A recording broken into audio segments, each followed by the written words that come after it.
pagi. Assalamualaikum warahmatullahi wabarakatuh. Waalaikumsalam warahmatullahi Berjumpa wabarakatuh. kembali di acara kita hari ini, acara Muardi Wae, kesayangan kita yang hadir setiap hari Selasa jam 9.30 sampai selesainya. Tergantung materi sudah selesai atau belum. Ya, jadi hari ini kita spesial nih, spesial membahas materi yang umum. Umum maksudnya umum kan semua orang udah tahu dong. Semua orang udah tahu, semua orang sering bahas ini. Cuman mungkin butuh pencerahan dari siapa? Dari para ahli, para narasumber yang ada di sini di samping saya. Ya, hari ini saya kembali lagi setelah minggu lalu ketemu dengan saya, hari ini ketemu saya lagi. Jadi jangan bosan-bosan melihat saya di sini. Ya, hari ini saya dengan narasumber yang berbeda, dengan tema yang berbeda dengan minggu lalu. Hari ini kita akan membahas tentang persiapan dan prosedur operasi sesar. Nah, operasi sesar ini mungkin operasi yang umum di Indonesia, baik di pusat kota, tidak di pusat kota juga banyak menjalani operasi sesar ini. Nah, di samping saya sudah ada dua orang narasumber, dua orang yang sangat ahli di bidangnya masing-masing. Yang pertama ada Dr. Lini Asteri, spesialis obstetrik dan ginekologi, bener ya dok ya? Ya. Kemudian Astetri. Astetri, oh ya maaf, saya agak Susah terselipet. memang, sering selipet itu. Iya. Obstetri, makanya di SVOG dok. Iya. Akhir ini doa orang tua yang alhamdulillah terwujud. Dok. Alhamdulillah. Oke, kemudian satunya lagi ada beliau guru saya, Dr. Purwoko, spesialis anestesi, konsultan anestesi kardiovaskular, konsultan anestesi obstetri. Iya. Selamat pagi dokter. Selamat pagi. Selamat pagi, Dokter Bara. Ya, semoga kita sehat selalu ya dok ya. Amin. Amin. Hari ini. Alhamdulillah. Ya. Dok, hari ini kita mau bahas tentang persiapan dan prosedur operasi sesar nih dok. Ya nih dok.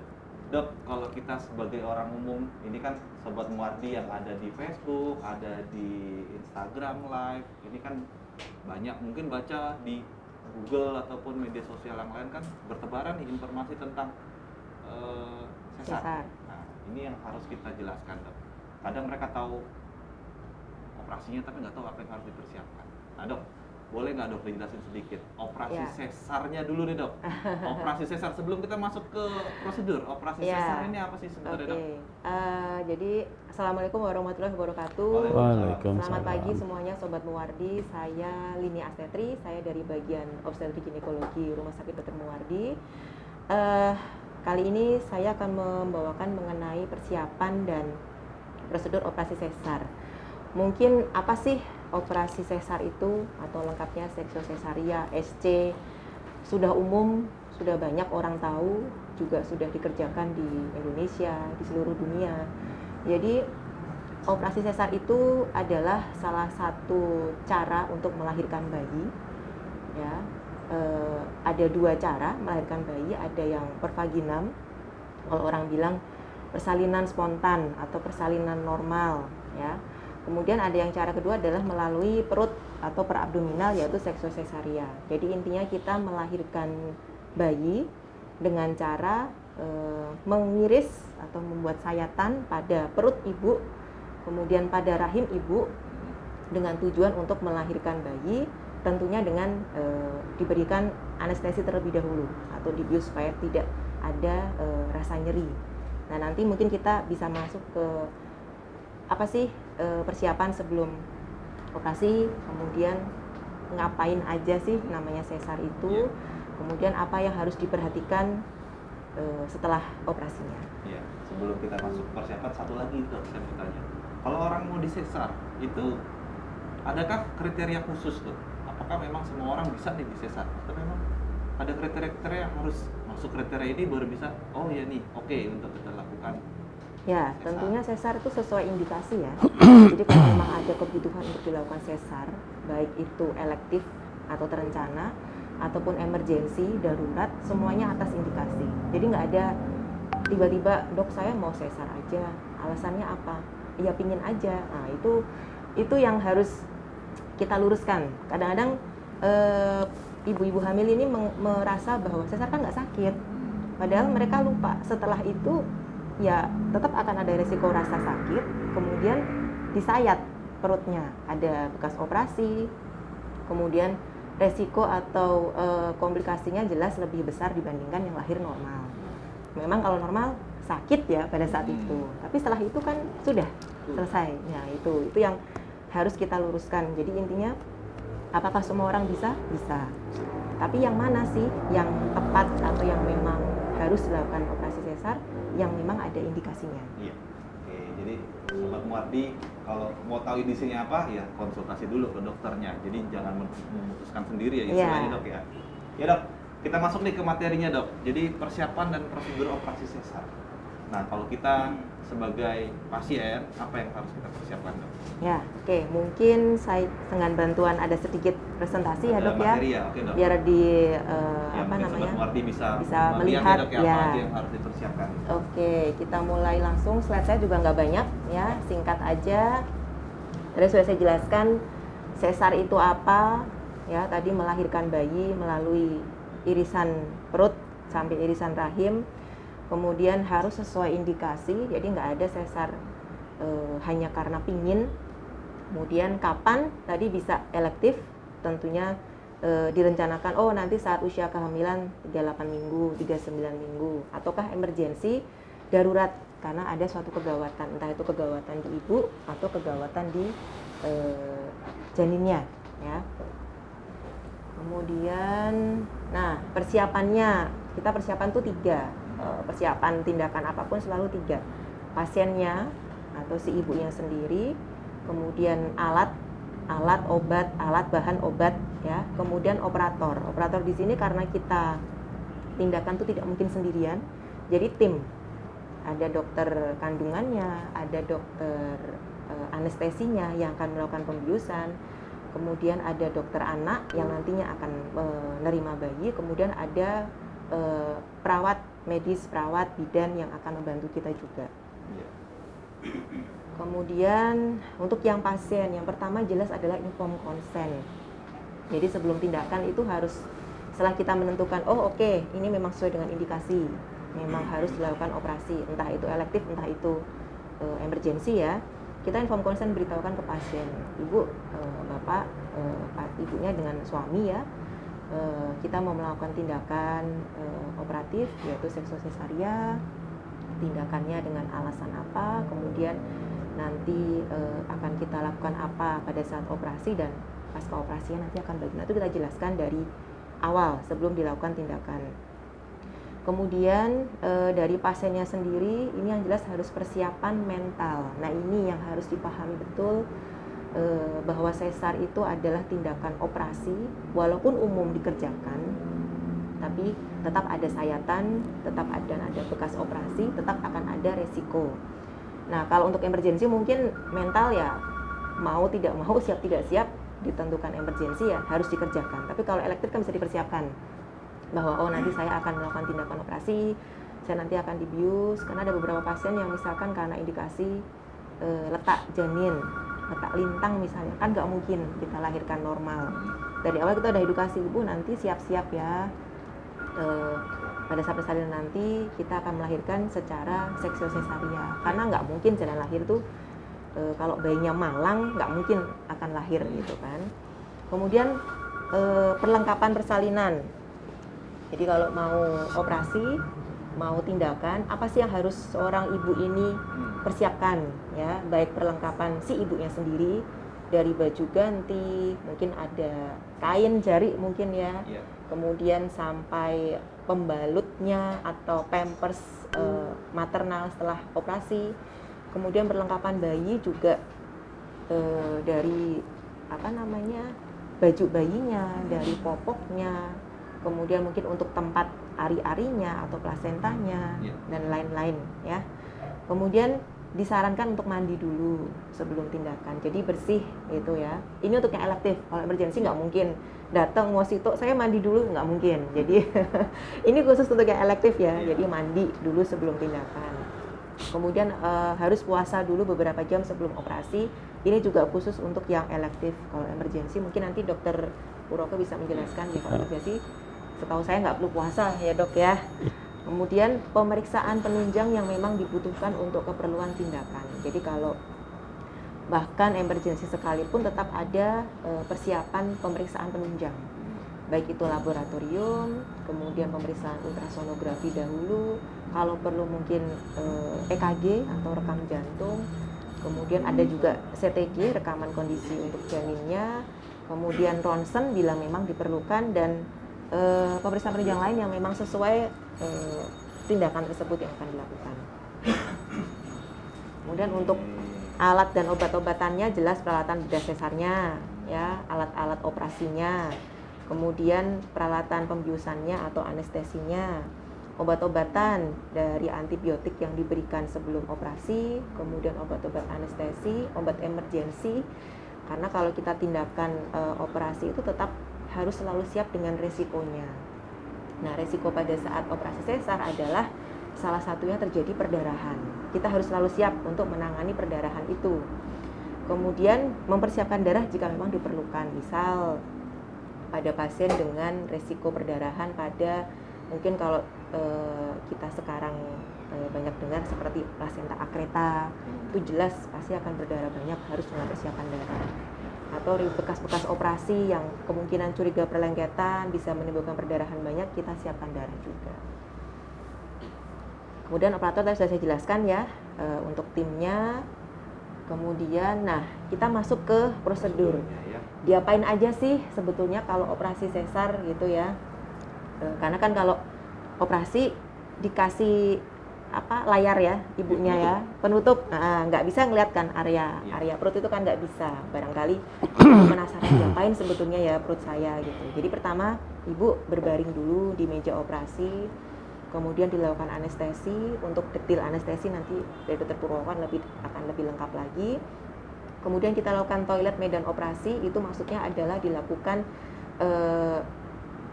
tindakan asepsis dan antisepsis ya, pembersihan dengan alkohol, mungkin dengan betadine. Kemudian kita pasang duk atau kain yang sudah steril untuk menutupi area ibu, supaya nanti menjadi area steril bagi kita untuk melakukan tindakan operasi. Kemudian kita lakukan sayatan pada dinding perutnya, diiris ya, bisa secara horizontal seperti contoh di gambar ini, bisa juga secara vertikal di bawah umbilikus atau di bawah pusar, tergantung keperluan ya. Tapi kita biasanya melazimnya rata-rata menggunakan yang horizontal. Setelah itu kita sayat juga rahimnya, kemudian kita lahirkan bayi.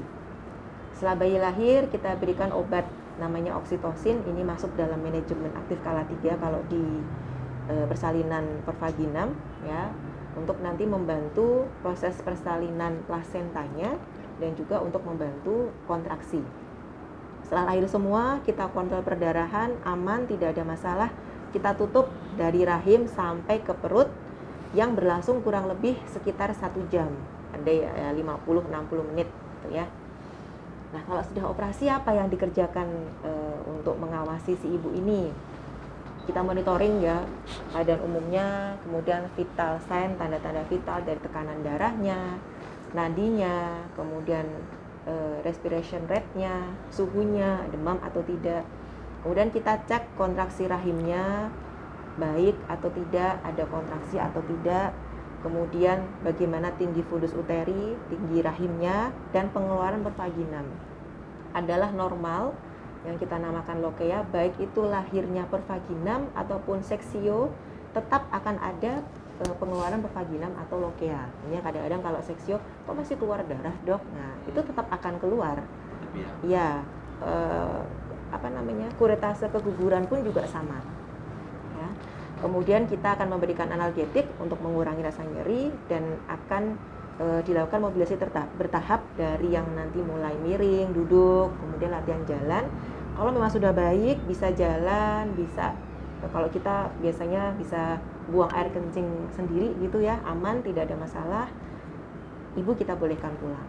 Kurang lebihnya antara 2 hari, 1,5 sampai 48 jam, 36 sampai 48 jam, kalau memang tidak ada masalah, boleh pulang. Mungkin itu, terima kasih.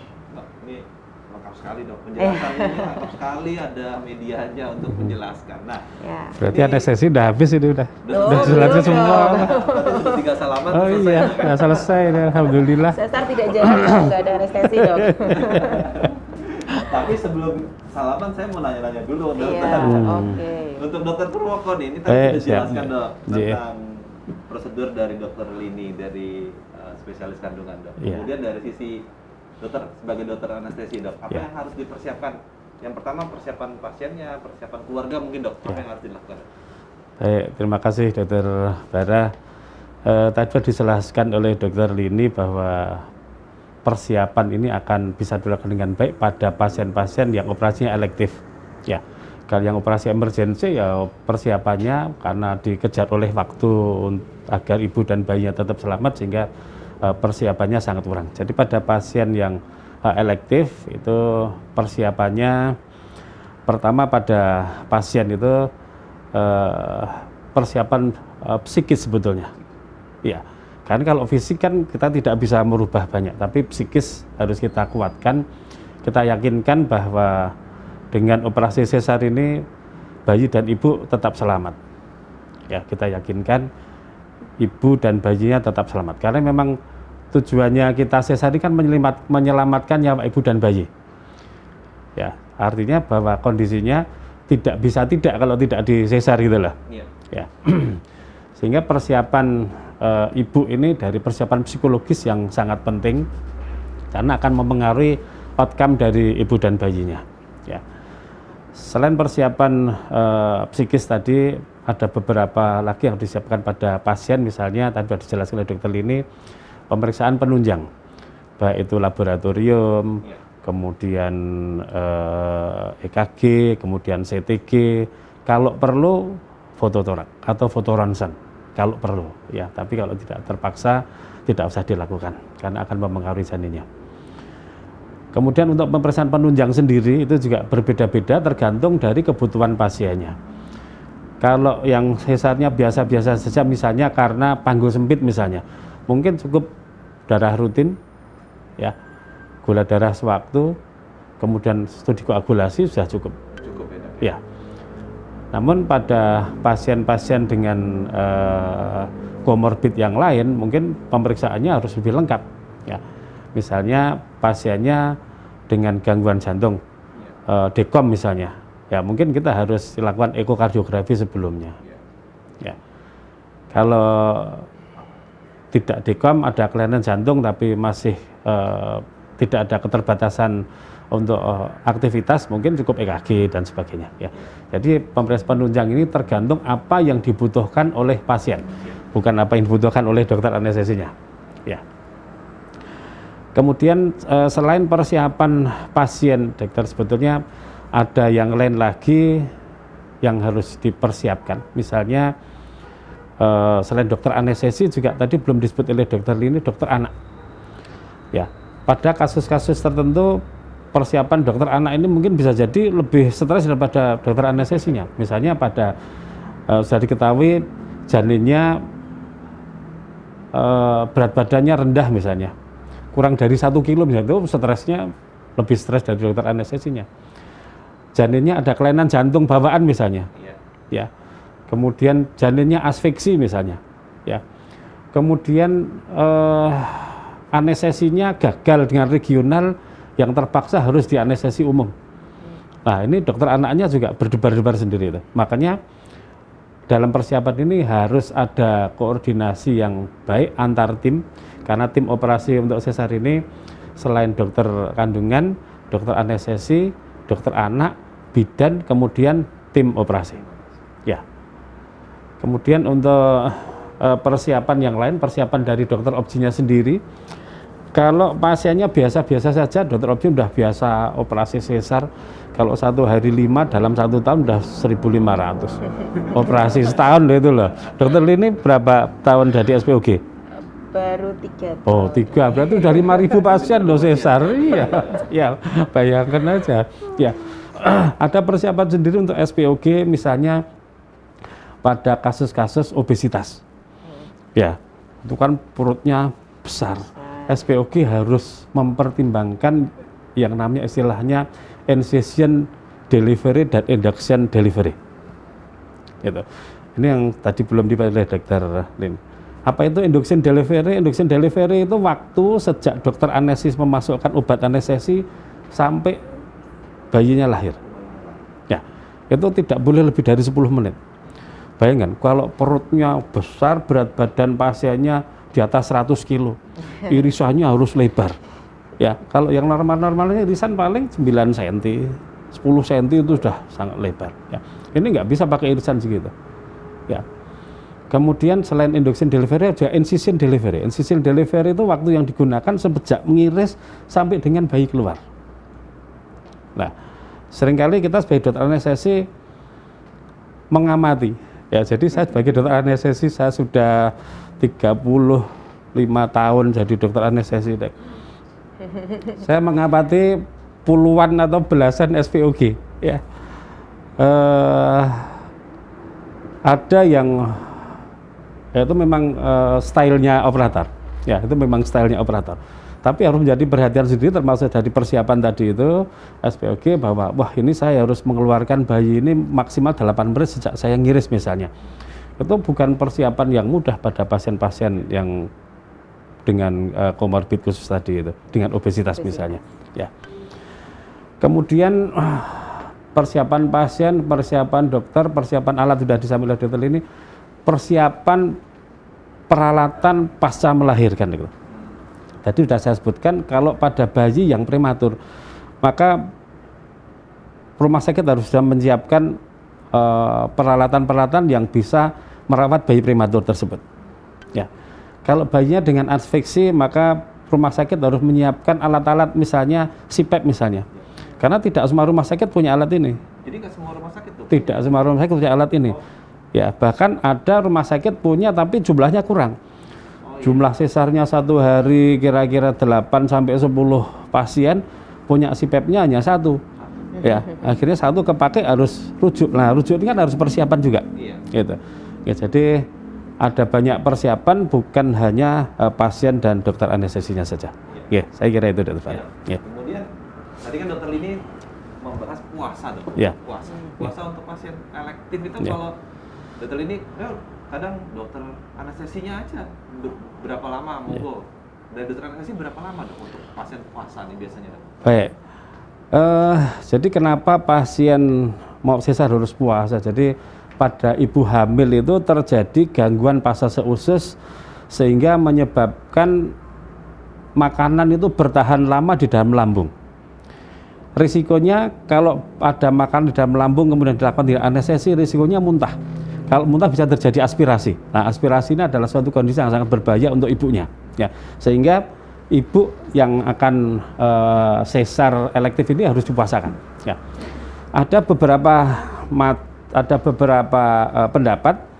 Ada yang berpendapat karena pasase lambungnya terganggu sehingga puasanya lebih lama daripada puasa pasien operasi yang lain. Ya, kalau pasien yang lain itu cukup 6 jam.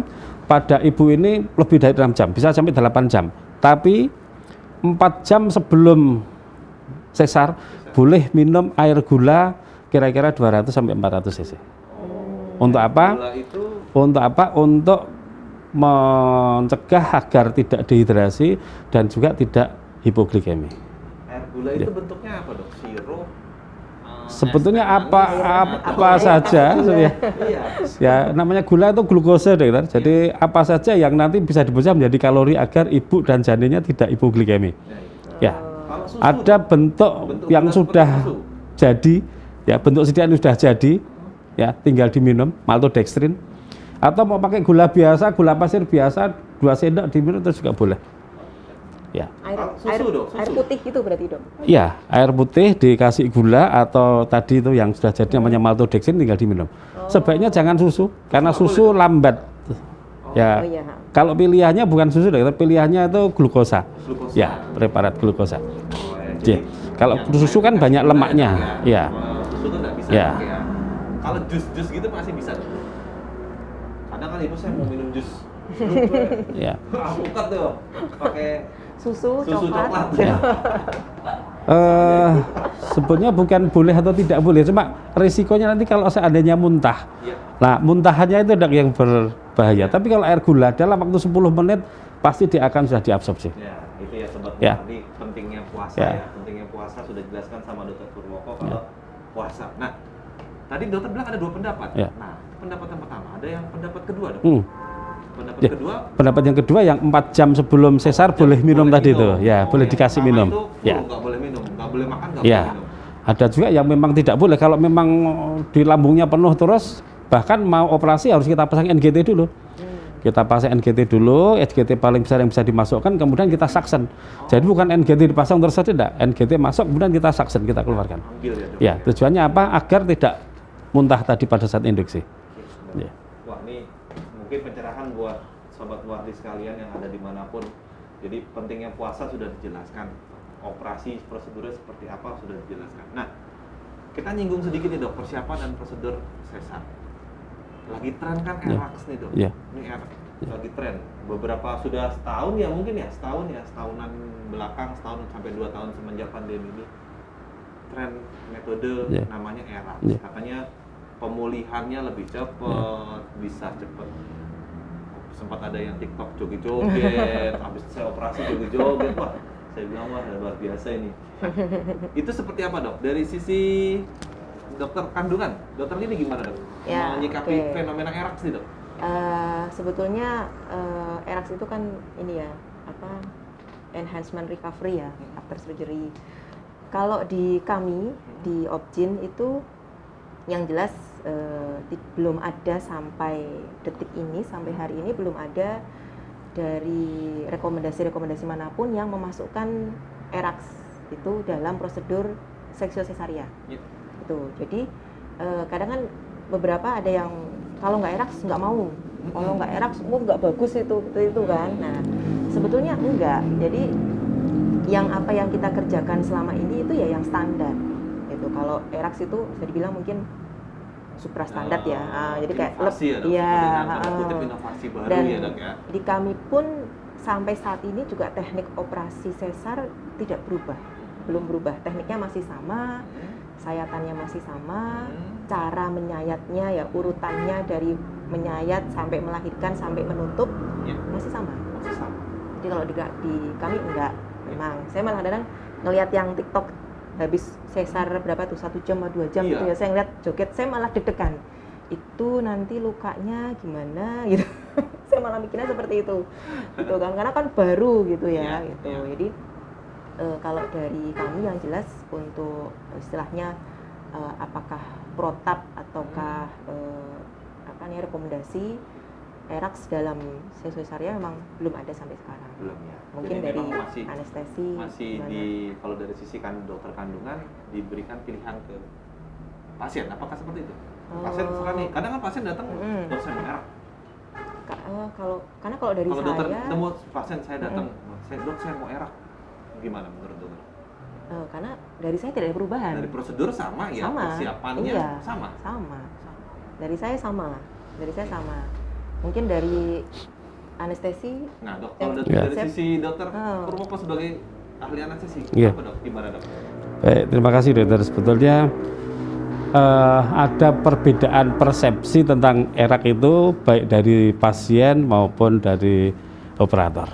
Ya, sebetulnya teknik ERAX ini kan pertama kali dulu untuk pasien operasi kolon.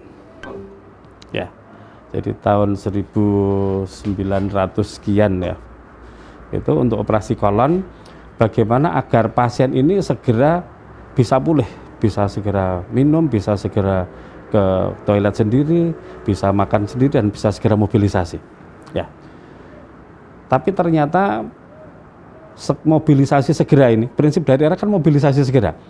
Itu bisa diterapkan pada pasien apapun pasca operasi. Termasuk operasi jantung. Iya. Ya. Operasi jantung pun sekarang sudah pakai metode ini dan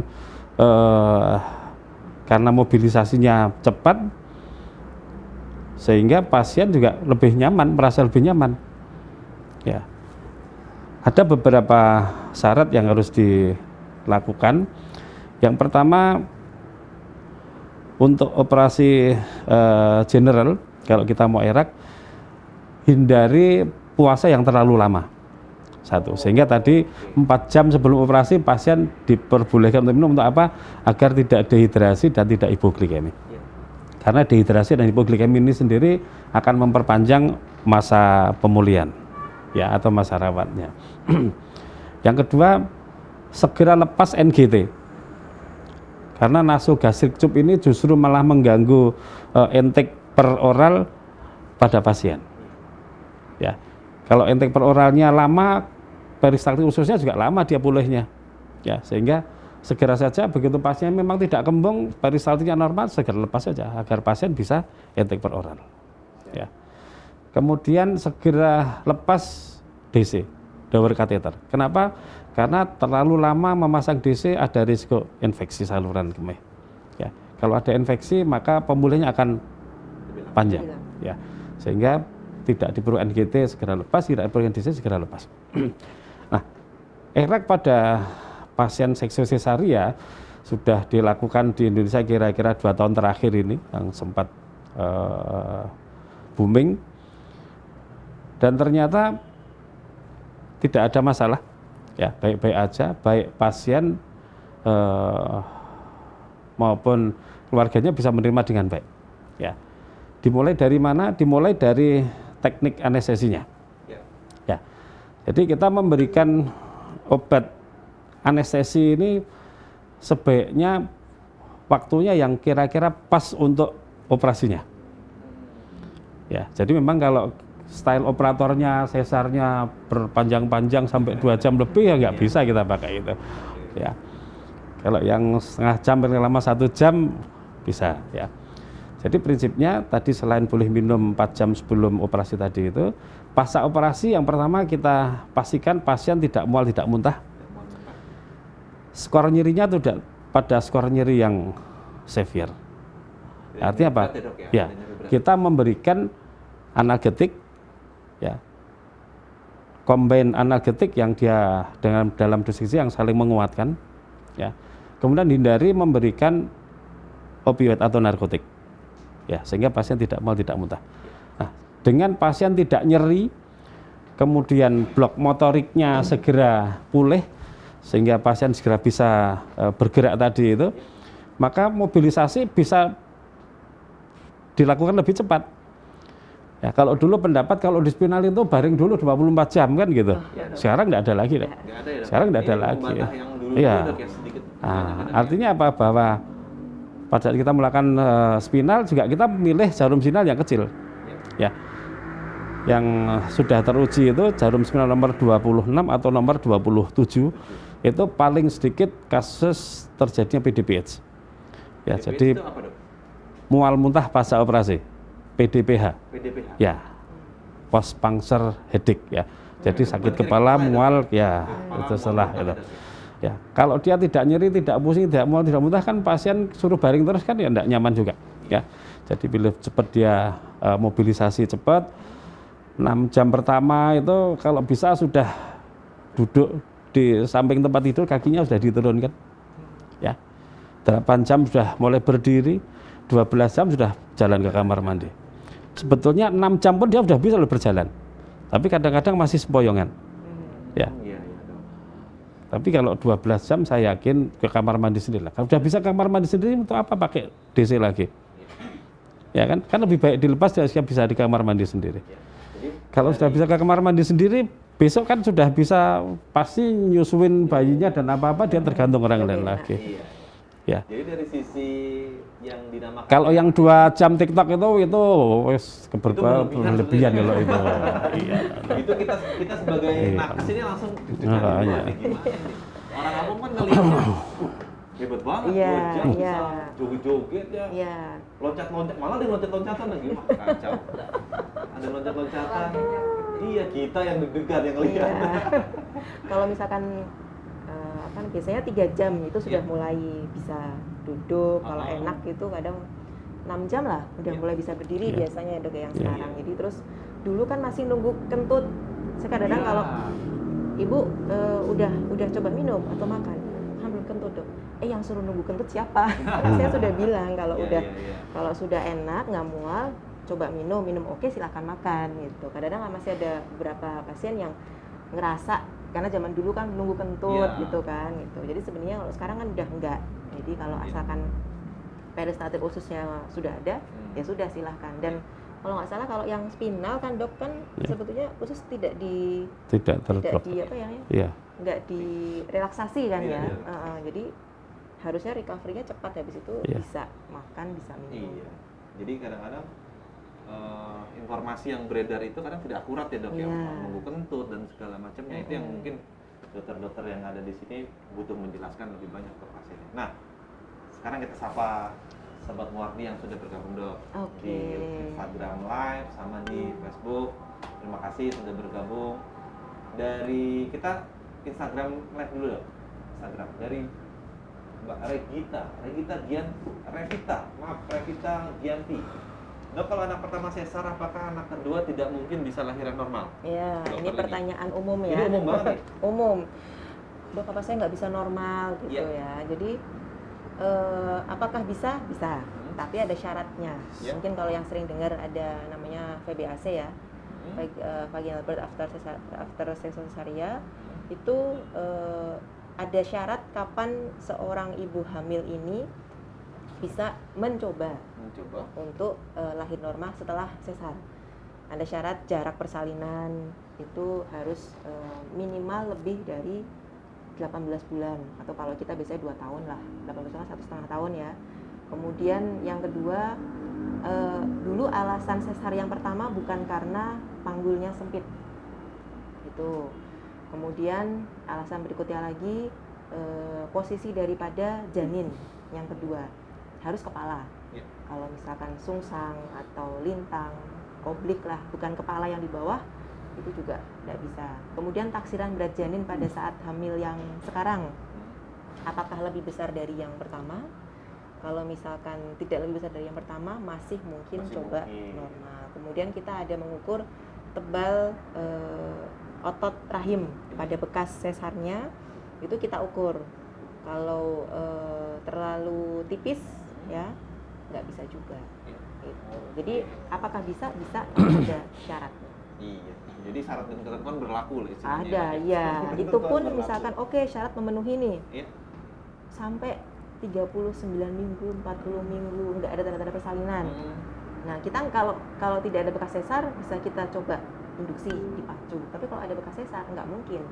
Akhirnya operasi sesar. Iya. Iya, untuk Mbak Revita tadi bisa ya dok ya, jadi kesimpulannya bisa. Bisa dengan Tapi syarat dan ketentuan Iya. berlaku. Monggo untuk konsultasi terlebih dahulu sebelum dilakukan persalinan. tindakan. Karena bukan tanpa risiko ya. Dok. Iya.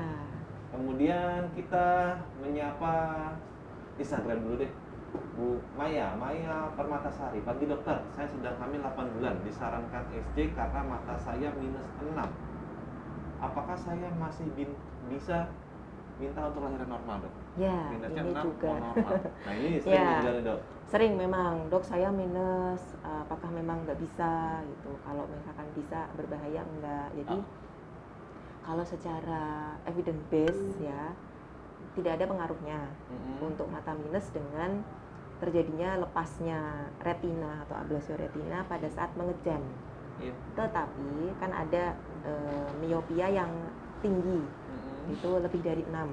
Iya. Ya, jadi kalau untuk miopia yang tinggi kita biasanya konsulkan dengan dokter mata dahulu, dicek dulu pakai funduskopi. Funduskopi. Ya. Apakah ada resiko lepas retinanya? Itu biasanya mendekati persalinan, sekitar 8 akhir atau 9 bulan itu dicek dahulu. Kalau memang ada resiko itu, ya oke, kita pilihannya seksio. Tapi kalau tidak ada, bisa untuk persalinan normal.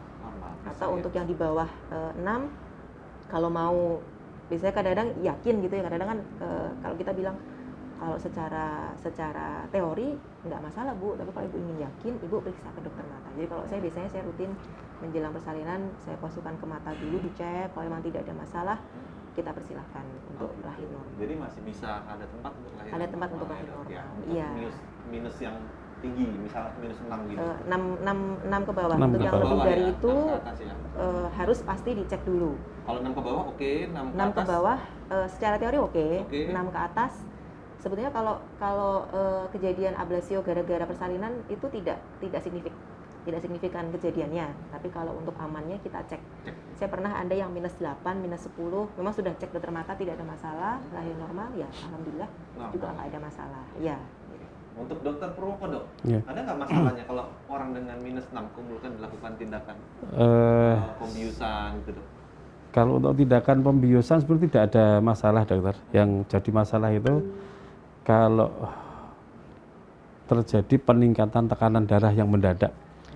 Kalau pada saat dia ingin melahirkan spontan, dia mengejan, terjadi peningkatan tekanan darah yang mendadak sehingga terjadi perdarahan retina, itu yang berisiko. Makanya saya setuju tadi funduskopi dulu. Iya. Dari hasil funduskopi itu yang menentukan. Ya, Jadi kalau dari funduskopi dilihat, ya. oh, Ada risiko bayi, nanti ada risiko Ya. dan tidak, terjadi baru- bleeding atau tidak gitu. Ya. Ya. Ya, untuk Ibu Maya tadi monggo dicek dulu, dikonsultasikan dulu, dicek apakah bisa lahir normal atau tidak. Nah, kita geser sedikit ke Facebook ya, dari Bu Anggita nih, Bu Anggita Pratami. Tadi masih. Jadi apakah bisa operasi sesar atas permintaan pasien tanpa indikasi medis? Nah ini nih dok, Ya, iya, yang selalu jadi pertanyaan umum. Iya. Boleh nggak Jadi sebenarnya? sebetulnya indikasi itu tidak ada. Ya. Dulu entah Indikasi, beberapa tahun yang iya. lalu saya sempat ada baca di koran gitu ya. Apa namanya? Indikasi APS. sesar atas permintaan. Atas itu permintaan suami. diperbolehkan gitu.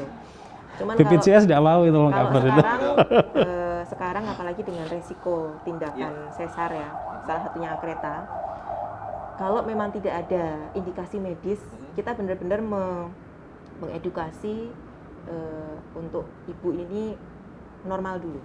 Gitu. Jadi Iya. betul-betul memang kita lakukan tindakan ini memang karena sesar sama normal tetap lebih beresiko yang sesar. Jumlah perdarahan keluar lebih banyak pada sesar. Resiko infeksi lebih besar pada sesar. Iya. Kemudian resiko bisa sesar lagi berikutnya, bisa jadi plasentanya nutup di bawah di area jalan lahir, bisa sampai nyusup sampai akreta yang tentunya menimbulkan perdarahan dan komplikasi lain-lain ya. Jadi kalau memang tidak ada indikasi medis, kita akan berusaha menjelaskan pada ibu untuk normal dulu. Kalau memang perlu sesar, kita juga tidak akan menahan kok. Oh memang ini indikasi sesar, oke silahkan sesar. Tapi kalau enggak, janganlah, kita coba edukasi, kita bicarakan, komunikasikan gitu. Saya pernah ada yang akhirnya normal, dan pada saat saya visit, untung saya kemarin nggak sesar dok, ternyata normal enak. Setelah lahir, saya bisa jalan-jalan, nggak seperti kebetulan sebelahnya sesar gitu kan, jadi masih ngerasa nyeri dikit gitu. Kalau normal kan lahir ya sudah. Iya. Iya dok. Kemudian dari dokter Pur dok. Iya. Dok, kalau misalkan kita melakukan tindakan operasi ini kan Iya. mungkin, tindakan pembiusan itu kan orang taunya ya operasi sesar. Iya. Dibiusnya kadang, saya takut dibius separuh. Ya kan, banyak kan gitu, saya takutnya dibius separuh, saya tak dibius total aja. Biasanya seringnya gitu ya dok. Iya. Itu ada untung ruginya aja untuk kasus sesar, Sesar. nih. Mana yang lebih Iya. diuntungkan dok? Bius separuh, Iya. apa bius total atau bius yang teknik yang lain? Ya. Baik, jadi ada untung ruginya di bius total atau di bius paruh. Tapi untung rugi itu kita pertimbangkan tergantung dari pasiennya dok. Jadi bukan karena keinginan dokternya, tapi mana yang paling menguntungkan untuk pasien. Ya. Yang pertama keuntungan untuk bius total dulu. Ya, keuntungan bius total dulu itu pasien tidak merasa sama sekali, jadi pasien tertidur bangun-bangun sudah selesai. Ya. Tekniknya juga mudah, ya, kecuali pada kasus tertentu. Ya, tekniknya juga mudah, bius, masukkan obat, kemudian dilakukan laryngoskopi intubasi, sudah selesai, operator bisa memulai tindakannya. Ya. Ruginya ada beberapa obat anestesi yang bisa mempengaruhi bayinya. Iya. Ya, jadi ada beberapa obat anestesi yang bisa mempengaruhi bayinya. Kembali tadi, kalau operatornya terlalu lama, tidak lahir-lahir, maka akan lebih banyak lagi obat anestesi yang masuk ke tubuh bayinya. Ya, sehingga bayinya nangisnya lambat dan sebagainya. Ya. Kemudian kerugian yang lain, kalau di bios umum nanti pasca operasinya kadang-kadang mual muntah, kadang-kadang tidak selalu mual muntah. Tapi kalau di bios regional atau separuh yang disuntikkan di sela-sela tulang belakang itu, yang pertama keuntungannya dulu tidak mempengaruhi jalan nafas. Ya. Jadi pasiennya akan bernafas nyaman, ya, tidak usah dipasang pipa nafas yang nanti akan serak setelah operasi dan sebagainya, itu tidak lewat itu. Tekniknya juga mudah, ya, apalagi dilakukan oleh dokter anestesi yang sudah berpengalaman. Kalau dokter anestesi spinal itu semuanya sudah berpengalaman karena selama 4 tahun dia sudah melakukan di rumah sakit pendidikan. Ya. Jadi sudah lulus itu pasti dia sudah mahir untuk melakukan tindakan spinal. Kemudian keuntungan yang lain, tidak banyak obat anestesi yang nyampe ke janin. Gitu. Ya, jadi karena obatnya hanya sedikit sekali, paling hanya 2 macam obat utama dan adjuvannya kemudian dimasukkan, dan itu sedikit sekali yang bisa menembus sawar plasenta sehingga pengaruh terhadap janinnya juga sedikit. Bahkan ada keuntungannya. Pada dilakukan dengan regional anestesi ini dia akan vasodilatasi pembuluh darah dari perut ke bawah itu, termasuk aliran darah ke janinnya itu kan menjadi lebih banyak, ya, sehingga viabilitas janinnya akan lebih baik dibandingkan dengan bukan regional. Ya, jadi kalau saya dengar secara umum lebih nguntungin regional itu, ya di bispar secara umum ya dok ya? Secara umum ya lebih menguntungkan regional.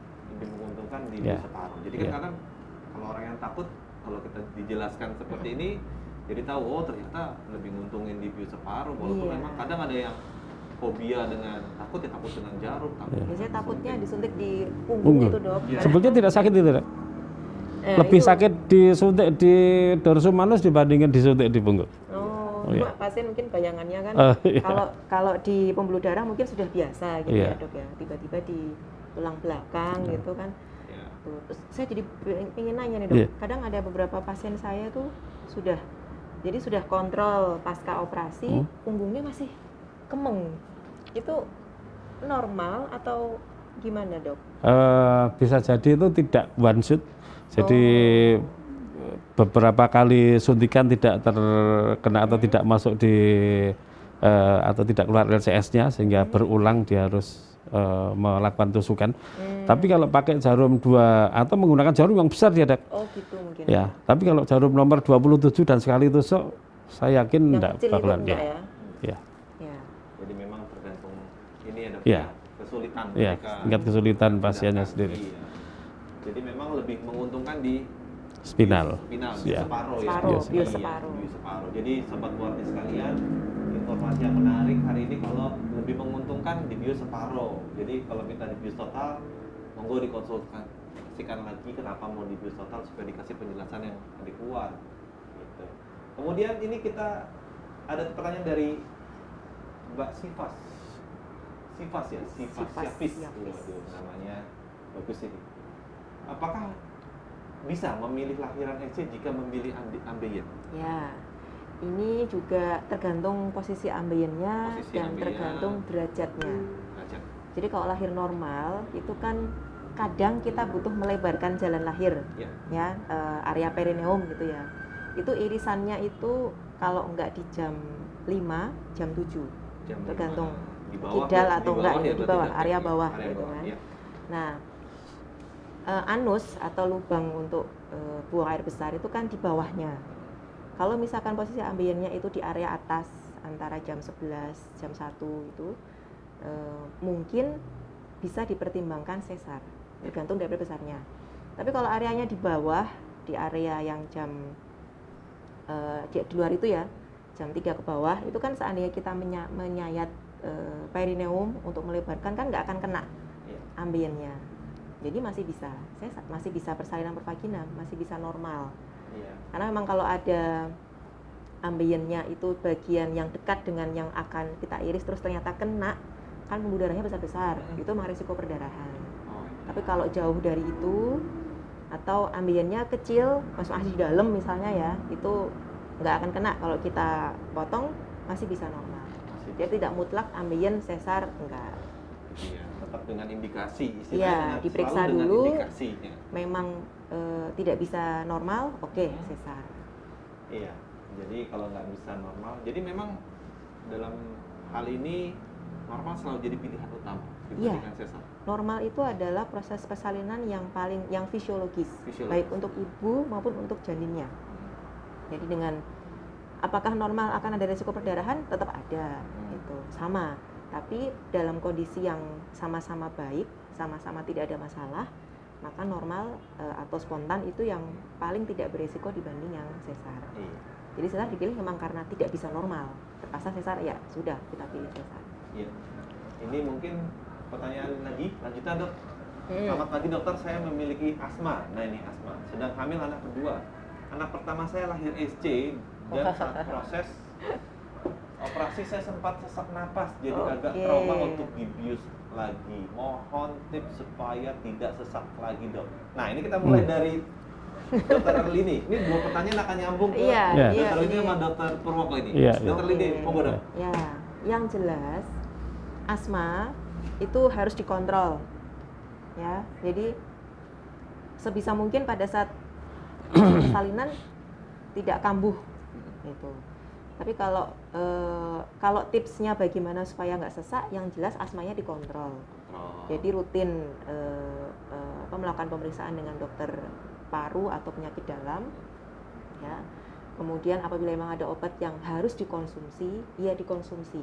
Kadang ada beberapa ibu hamil yang memiliki penyakit tertentu, ya, tidak hanya asma gitu ya, merasa obatnya berbahaya untuk janin, nggak diminum sendiri tanpa konsultasi. Tahu-tahu datang ke kita pas kambuh. Nah itu kan jadinya berbahaya. Padahal kalau dia konsultasi, pasti akan dipilihkan obat yang aman untuk kehamilannya. Namanya obat itu aman tidak ada yang 100% ya. Kita pilih yang memang ini yang paling baik pada saat kehamilan. Karena kalau kondisinya kambuh, ya akhirnya berbahaya buat ibu dan janinnya. Jadi tipsnya ya itu dikontrol asmanya. Nah kalau pada saat tindakan itu nanti kalau memang kondisinya istilahnya seperti status asmatikus gitu ya, ya tentunya dokter paru mungkin lebih tahu. Biasanya sih diberikan obat pada saat durante operasi, kemudian dari anestesi biasanya ada tambahan juga untuk mencegah timbulnya sesak pada saat tindakan. Iya. Nah, untuk dokter Purwoko, Kalau dokter mau menghadapi ini dok, dengan asma, gimana dok? Emergency atau elektif ini dokter? Karena emergency atau elektif ini. Kalau emergency, apapun yang Tapi terjadi. begini dokter, pada pasien asma ini diperlukan komunikasi yang baik antara anestesis dan objinnya, karena sebagian besar obat asma akan menyebabkan kontraksi uterusnya melemah. Ya, jadi obat asma bisa menyebabkan atonia uteri. Ini yang satu yang harus kita punya pikiran sama-sama. Jadi kalau pasiennya asmanya attack durante operasi, kan harus pakai obat asma nih, pakai bronchodilator ini. Ya, operatornya harus siap-siap. Harus siap uterotonika. Kita Ya, siap dengan uterotonika. resiko Itu.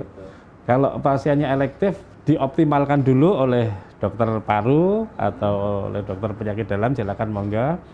Obat asmanya tetap dibawa dan diminum malam menjelang operasi. Pagi, kalau operasinya sore ya pagi masih diminum.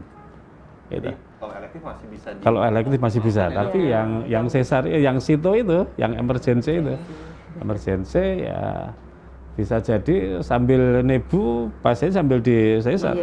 Ya. Gitu. Dan pilihannya regional. Kalau ini pilihannya regional. Oh, kalau kayak Ya. gini memang Pilihannya regional. bias paruh di regional ya dok ya. Jadi pasiennya harus manut, jangan udah asma attack minta dibius total, nanti panjang urusannya nanti. Operator juga ikut deg-degan Iya, soalnya. panjang urusannya. Karena memang asma ini dalam tanda kutip kayak bom waktu ya. Iya. Dok, ya. Kita nggak tahu kapan meledaknya. Dok. Iya, kadang aman. Pada saat mulai kenceng, ya ininya kumat, asmanya, aduh. Iya. Ya, jadi nggak kita tidak bisa setim ikut deg-degan. Iya. Kalau udah asma, Saya kalau udah awalnya spinal, tiba-tiba anestesi sudah mulai pegang ET itu, Iya. waduh mau diintubasi, saya harus buru-buru mengeluarkan bayi gitu. Pada pasien asma ini sebaiknya dia mondok beberapa hari sebelum operasi. ya. Jadi timnya akan datang, akan mengawasi baik dokter paru, dokter anestesi, dokter obsinya sudah tahu problemnya itu beberapa hari sebelum terjadi, jangan sehari sebelumnya. Minimal 3 hari sebelumnya harus sudah masuk rumah sakit. Ya. Jadi nanti pada saat operasi sudah betul-betul dalam kondisi yang siap dia untuk dioperasi. Iya. Kemudian ini dari Bunda, Dok. Bunda ini Lazuardi 1204.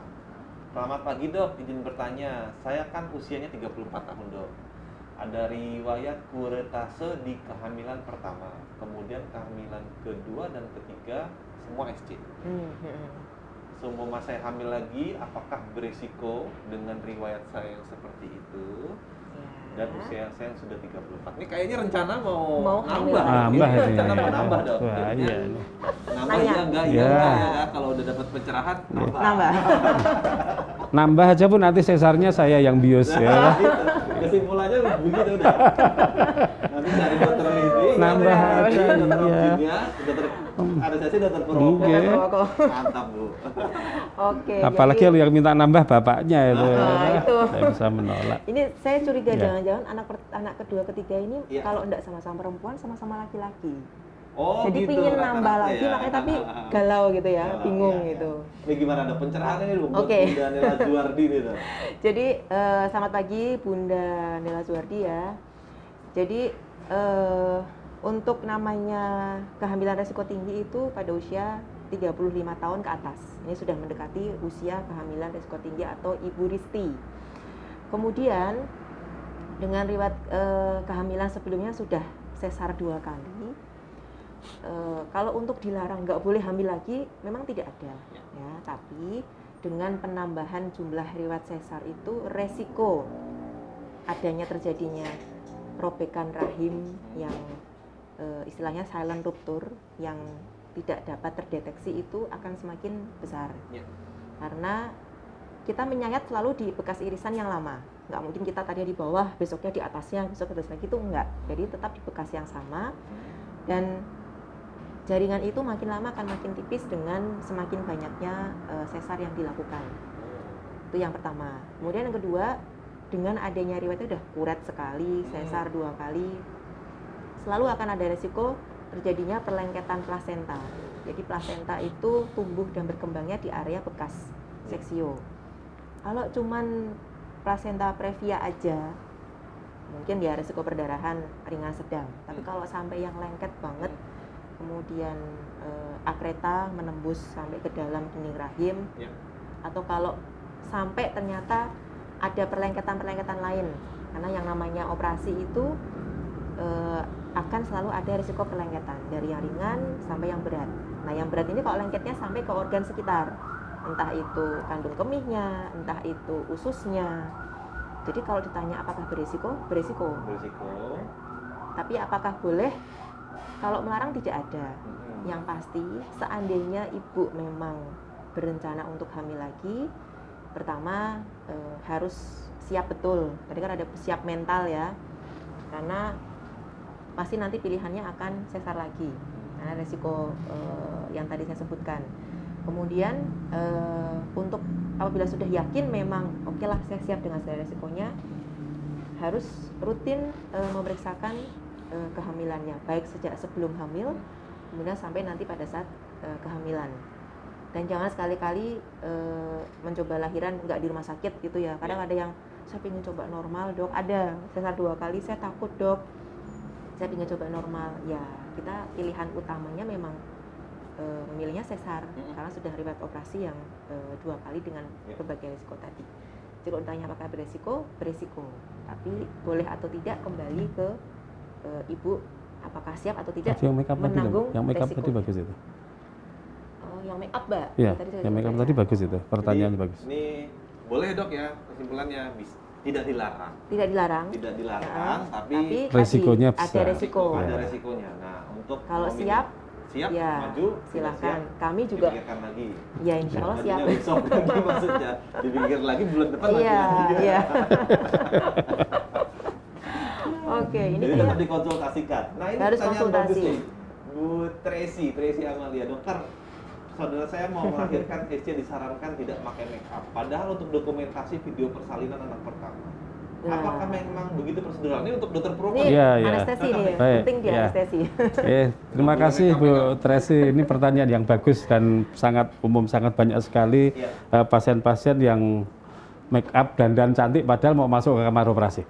Ini termasuk bagian dari persiapan pasien sebelum operasi. Itu salah satunya tidak boleh menggunakan make up dan perhiasan. Ya. Jadi perhiasan segala cincin, gelang, anting itu harus dilepas. Ya. Kemudian kenapa kok tidak boleh make up? Karena make up itu bisa menyamarkan apabila terjadi kondisi yang emergensi. Misalnya begini, perdarahannya banyak. Ya. Kalau ibu pakai make up, pakai gincu yang warnanya merah sehingga mengacaukan, ini ibu ini sebetulnya sudah anemia atau belum? Karena dokter anestesi itu punya 10 mata. Ya, prinsipnya waspada dasarnya punya 10 mata. Jadi hanya dengan melihat bibirnya pasien itu sudah tahu, oh ini HB-nya 8. Nah, kalau HB-nya pakai gincu jadi 15 terus, kita enggak tahu. Ini sebetulnya sudah perdarahannya banyak, harus tambah sudah transfusi darah. Gitu. Oke. Jadi akan mengacaukan kondisi klinis si pasien apabila terjadi kondisi emergensi, terutama kalau terjadi perdarahan. Ya. Juga bulu mata itu juga mengganggu. Ya. Karena apa? Kalau pasien harus dibius total atau dibius umum, pada saat akan pakai intubasi terakhir kan memasang face mask. Ya, ada kalanya face mask ini ujungnya itu sampai ke, kalau matanya terpejam itu bisa sampai ke terkena bulu mata, atau paling tidak tangan dokter anestesi itu bisa nyenggol di situ. Nah, kalau terlepas kemudian kena skleranya kan malah melukai mata. Ya, jadi sebaiknya make up, apakah itu gincu, atau itu bulu mata, apa bedak dan sebagainya tidak usah. Jadi lebih Kutek juga dok. ya termasuk kutek ya itu tidak boleh, dan juga memakai perhiasan itu harus dilepas dulu sebelum masuk kamar operasi. Ya, oke, gitu Dr. Bara. Tadi udah dikode waktunya soalnya tuh. Jadi ibu-ibu Ya. cantik itu Ya. di Sobat Muardi yang ibu-ibu cantik, kalau dikasih tahu keluarganya kalau mau video persalinan boleh silakan, Sebelumnya tapi aja. dicopot dulu karena Ya. itu ada penilaian di balik tidak ada make up, tidak pakai ini, itu dokter anestesi, dokter obgyn juga melihat apakah Mungkin ini berbahaya atau tidak. Nah ini mungkin kita sudah beranjak ke segmen-segmen terakhir. Ya, mungkin pertanyaan terakhir ya dok ya. 1-2 pertanyaan terakhir dari Ayo, Tia. Leoni Kamila. Dok, yang saya takutkan dari operasi sesar itu anestesi dok. Wah ini nih dok. Di TikTok ada yang bilang pas sesar merasa kedinginan dan sesak napas. Apakah itu pengaruh anestesi? Bagaimana persiapan yang baik? Baik, ya. Jadi menggigil atau kedinginan ini salah satu komplikasi dari anestesi regional atau anestesi spinal yang tadi separuh tadi itu. Ya, sebetulnya mudah sekali itu mengatasinya. Ya, karena kedinginan itu mekanisme vasokonstriksi sehingga tinggal kita kasih vasodilator, kedinginannya hilang itu. Ya, Jadi jadi masih bisa mudah. diatasi, Ya. dok, ya? Yang penting jangan dipendam. Maksudnya kalau kedinginan bilang aja sama dokternya, dok dingin. Nah, dok sesek gitu lebih nyaman. Ya, karena kalau dokter anestesinya sesak dan tidaknya itu ngelihat saturasi monitornya. Ya. Pasien bilang sesak tapi saturasinya 99%, dokter anestesi nggak percaya. Ya. Tapi bisa jadi secara psikis ibunya itu, ya, karena beberapa ototnya terblok sehingga nafasnya kurang longgar, dia merasa agak sesek walaupun tidak sampai mempengaruhi saturasi oksigen.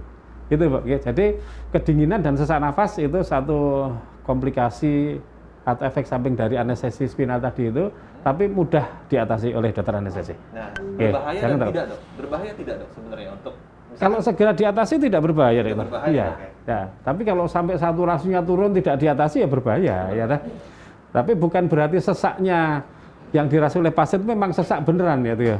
Bukan berarti itu. Iya. Ya, jadi bisa jadi ya sesak hanya rasa sesak tapi saturasi tetap 99%. Nah, untuk yang pasien tahu nih dok, Ya. suhu kamar operasi itu Ya. berapa dok? Suhu kamar operasi itu kira-kira 20 derajat. Ya. Jadi ada beberapa pasien yang alergi dingin, ya pasti akan menggigil di dalam kamar operasi dengan suhu 20 derajat Celcius. Iya. Ya. Karena memang suhu kamar operasi itu disetting memang disetting betul ya, dingin, Dok, ya, memang disetting dingin. Jadi kalau saya dingin di dalam, jawabannya adalah ya memang dingin di sini, kita juga kedinginan. Kadang-kadang.